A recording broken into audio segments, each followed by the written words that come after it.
Kailasa Nación en persona. Madam Chairperson, esteemed delegates and colleagues, I represent Kailasa Nation led by Supreme Pontiff of Hinduism, Sri Nityananda Paramashivam, which speaks on behalf of 2 billion Hindus around the world who do not have a voice representing them in these international forums. I want to specifically bring to light the attack on minority Hindu traditions. Hinduism, as people know, is not a single monolithic religion, but it's made up of thousands of unique enlightenment ecosystems, which are called sampradayas. In recent times, many Hindu gurus, Hindu minority traditions, and temples have come under attack by majority ideologies, and a large number of traditions have virtually disappeared.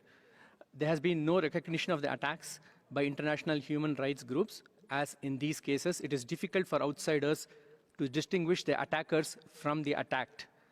For the past 10 years, the Kailasa Nation and SPH Sri Nityananda Paramashivam have been attacked and silenced in India as a religious minority, as a linguistic minority, and because extremist elements are opposed to Kailasa's stance when it comes to the rights of women, including marginalized Dalit women and the rights of members of the LGBTQ and transgendered communities. In 2019, Kailasa approached the OHCHR presenting the case of persecution, and when this document reached the Indian media, a very well-funded defamation campaign was started by news sources which were supportive of the Union government, alleging treason and sedition on part of the Kailasa Nation. A number of false cases were subsequently registered against Kailasa leaders, and one of our university campuses for women in the state of Gujarat was razed to the ground in a matter of days by mobs along with the local government. Kailasa has since submitted a number of reports on the persecution to various forums available within the UN, but not much action has been taken.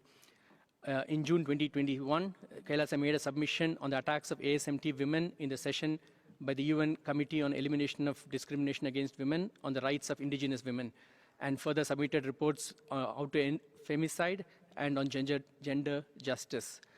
Later in September, Kailasa's report on media disinformation in India, which is a big problem, was accepted by the Special Rapporteur for the right to freedom of opinion and expression. Disculpe, se excedió ya en el tiempo. Muchas gracias.